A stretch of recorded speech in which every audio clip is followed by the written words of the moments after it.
കർത്താവിൻ്റെ സ്നേഹത്തിൻ്റെ ആഴം എത്ര വലുതാണെന്നാണ് ഞാൻ മനസ്സിലാക്കിയത്. എത്രയോ പാപങ്ങൾ ചെയ്തിട്ടും നീ എന്നെ സ്നേഹിച്ചു, പലപ്പോഴും തള്ളിപ്പറഞ്ഞിട്ടും നീ എന്നെ ഓർത്തു.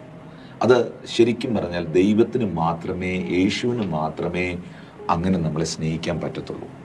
കാരണം നമ്മുടെ ജീവിതത്തിൽ 100 നന്മകൾ നമ്മൾ ചെയ്തിട്ട് അതിലെന്തെങ്കിലും ഒരെണ്ണത്തിൽ ഒരു ചെറിയ മിസ്റ്റേക്ക് വന്നാൽ ആ 99 ആളുകൾ മറക്കുന്ന ഒരു പ്രവണതയുണ്ട്. അത് മാനുഷികമാണ്, അത് ലോകസഹജമാണ്. എന്നാൽ ദൈവം ഒരിക്കലും അങ്ങനെയല്ല.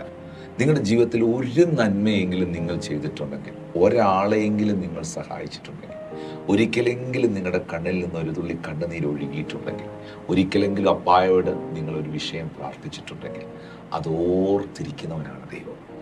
അതുകൊണ്ട് ഒരിക്കലും കർത്താവ് നിങ്ങളെ തള്ളിക്കളയത്തില്ല. ദൈവം നിങ്ങളെ ഒരിക്കലും ഉപേക്ഷിക്കത്തില്ല.